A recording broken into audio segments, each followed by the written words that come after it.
Welcome to Happily Ever Eden. My name is Faith Eden, and today is the day after my birthday. It is my day off, so I made my Dutch cocoa powder brownies that I showed as a YouTube short that had really positive feedback. So I figured I would show you how I make those, and then I'm also going to show you a couple of the things that I purchased for my truck in the event that something happens. I'm very pro readiness, pro being prepared for different things. Where I live, I travel 2 hours for work within the day, and there's mostly back roads. So I'm working on being as prepared as I can in my vehicle as well as in my home, but today I made sure that I went and got stuff for my truck. So I'll share some of those things with you. It's absolutely nothing crazy. It's just stuff that's going to be convenient to have in the event that something happens. And that is it. So if you are interested in seeing how I make the Dutch cocoa powder brownies, those are up next. And then after, I will show you what I got today for the truck. So stay tuned.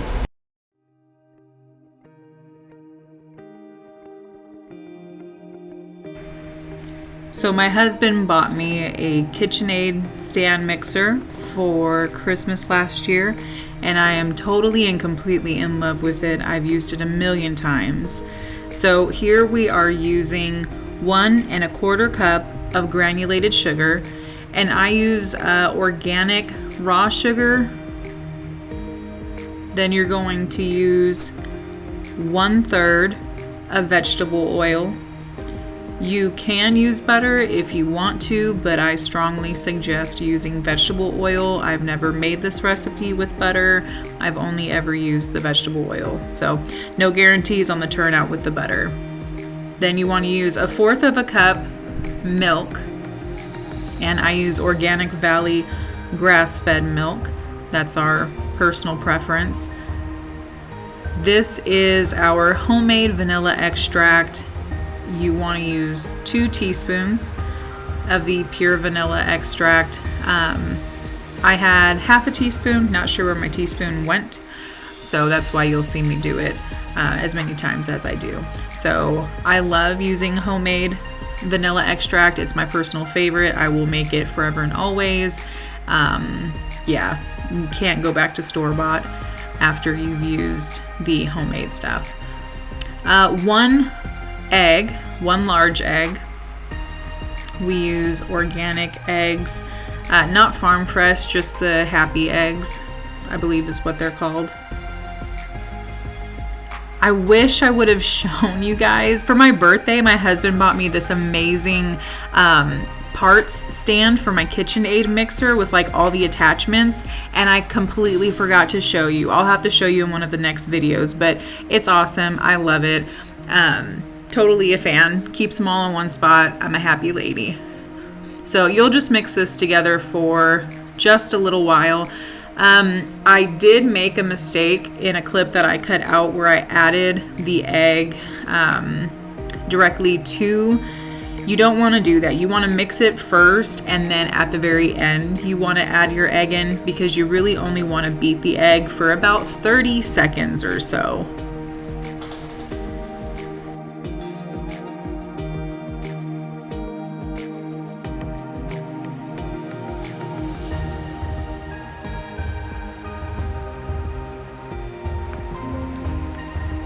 Now you're going to be adding in your all-purpose flour, and you are going to want to use 1 cup.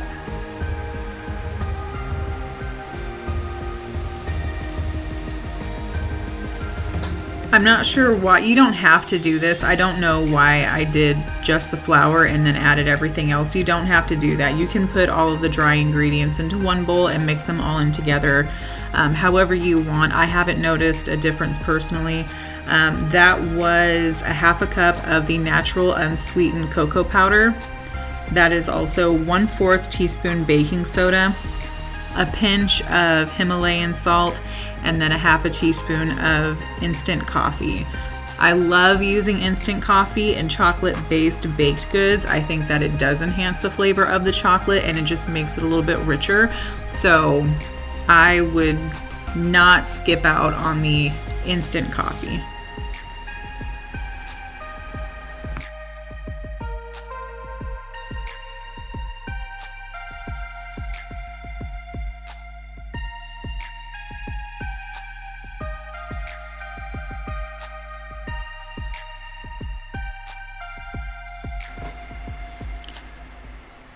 So here I'm using up the last bit of that Baker's non-stick spray. Going forward, I'm just going to use olive oil in one of those spray containers, but I want to use up what we have left. This is how thick this brownie batter is going to be, so don't freak out when it gets super thick. It is supposed to be, okay? So you just really want to push it all out. This video is going to get pretty dark. I tried to adjust the exposure and the brightness and it didn't do anything, but in a few moments you'll see it change over, and I try to adjust it so it'll look better in a few moments. But you just want to spread everything out as evenly as you possibly can.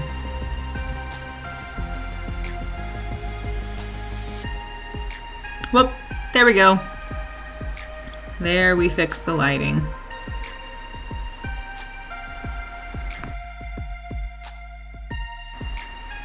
This recipe is to bake in an oven at 350 for 25 to 30 minutes. And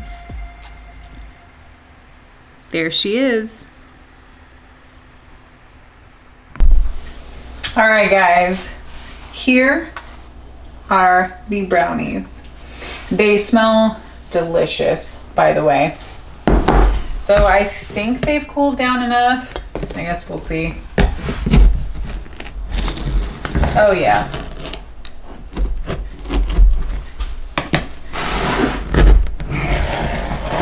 Beautiful. I don't know about you, but I'm definitely like a center of the brownie situation kind of girl. I do love the outer bits, but I love the chewy center. So yeah. Okay.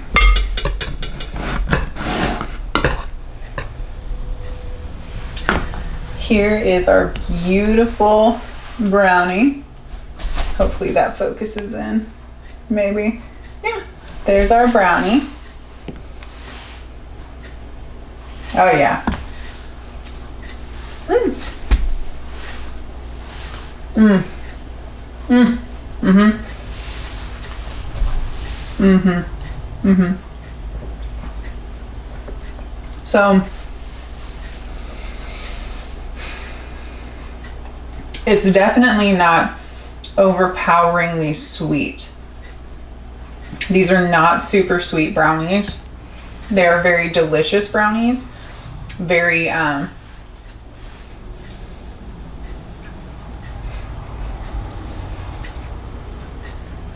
of airy. They are chewy, fudgy-ish, but they're delicious. Totally worth it. But again, they're not super duper sweet. They are sweet, they're not overly sweet. So if you like that kind of brownie, or you're interested in that kind of brownie, this is for sure the bee's knees.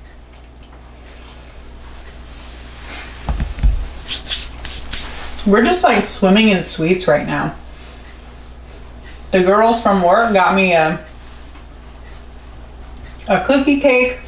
My husband made me a coconut bundt cake.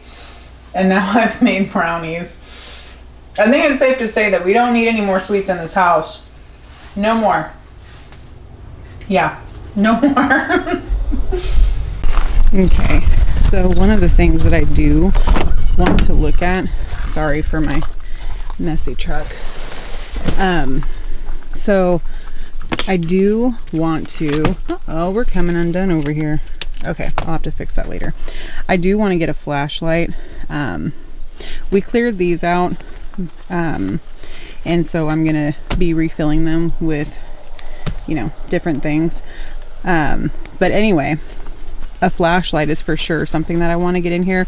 So today we are going to be looking at flashlights to keep in the truck.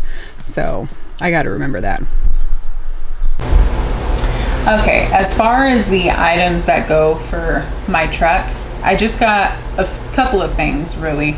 Nothing too crazy, just things that as I was walking through Walmart, figured it would be nice to have in the event that something happened. I will say that I'm a little bit disappointed in Walmart's camping section. The camping section used to be huge, and now it's like literally half of an aisle, and that is it. So there's like 4 feet of water filtration, a bunch of sleeping bags, freeze-dried foods, and then some tools. There's Dutch ovens and like things to cook with, but that's pretty much the extent of it. So it's shriveled down a lot, because I remember even the Walmart that's near where I live used to, and it still wasn't any bigger, I guess, but it was at least one full aisle. Like both sides were different things for camping. So we've definitely dwindled down a bunch. But anyway, one of the main things that I wanted to get for my truck was a good quality flashlight. Just in case something happens and I happen to be driving home at night, your girl wants to be able to see. Okay, that's one of my big, I don't know why, but seeing is probably one of my bigger preps. Like my blackout bag, I did a video on that previously, and I just keep adding to it. Where we live, there's there's tornadoes, the power will go out, and we live out in the middle of nowhere. So if the power goes out, it's gonna take a minute to come back on, and I wanna be able to see what's going on. So I have a blackout bag. So it makes sense that I want a flashlight in my vehicle. Having said that, in Walmart, all of the really good flashlights that I would actually want to purchase for my vehicle are behind lock and key, which I understand that's a totally different topic. There was no associate around for me to ask to open, so I just moved on with life. But luckily, the automotive section does have flashlights. They're not really flashlights, they're more like these guys. But they're not behind lock and key. So you can just grab one off the shelf. This one is Hyper Tough, 1000 lumen. And see, the one that I was looking at that I really wanted to get looked more like a mag light. And it was 2600 lumens, but this is fine.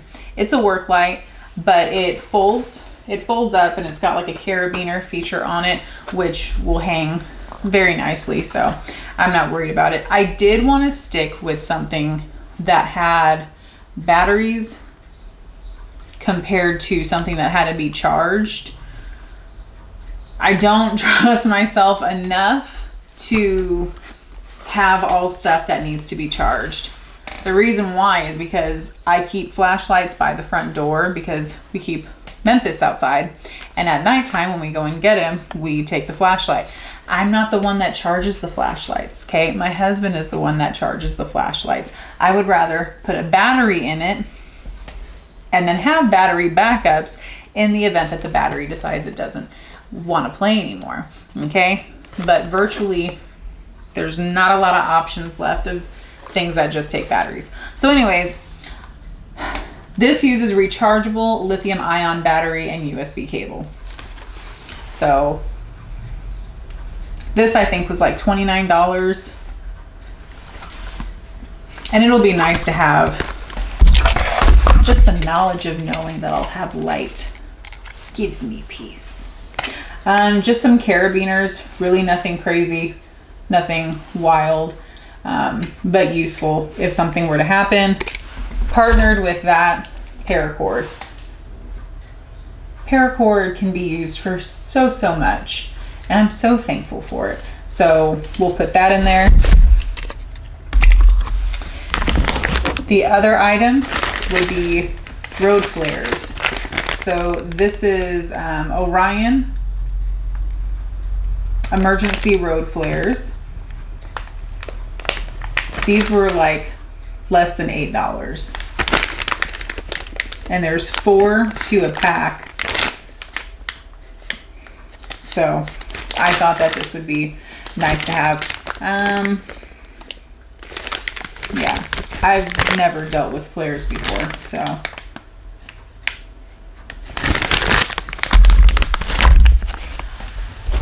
The last thing that I purchased was very interesting, and I didn't know that you could actually purchase these things. I don't know, because I guess in my head, like, I always saw it as something that was like theft, I guess. I don't know. The way it's portrayed in movies and just all that stuff. But anyway, a siphon pump. I would have never imagined that this would be an actual product that's sold in Walmarts at all. Because in my mind, like, siphoning fuel is a bad thing. Like, why are you stealing someone's fuel? But that's a very narrow-minded way of thinking about it. And that's just, you know, I don't know. It's very dumb. So anyways, this will be very nifty to have if, like, someone runs out of fuel and I'm able to help them by giving them some of mine, you know. So it's very interesting. I'm gonna have to play with it, I guess, or ask my husband to kind of show me.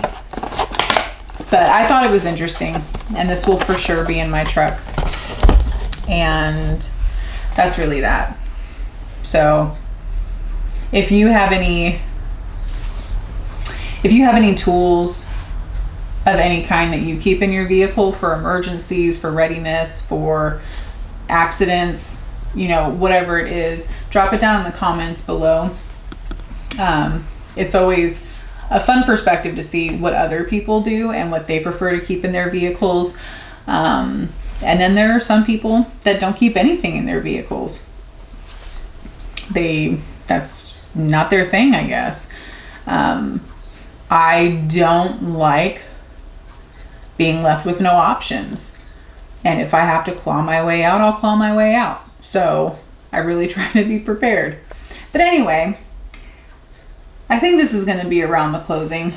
Thank you for being here with me today. Thank you for hanging out with making the brownies and going over what I purchased for my truck. And now I am going to just enjoy the rest of the day. I'm going to kick my shoes off, kick my feet up. I'm going to enjoy some of those brownies, and I'm going to make a nice cup of coffee and, yeah, do absolutely a whole bunch of nothing for the rest of the day. So thank you for joining me. I appreciate you, and I'll see you next week. Bye, guys.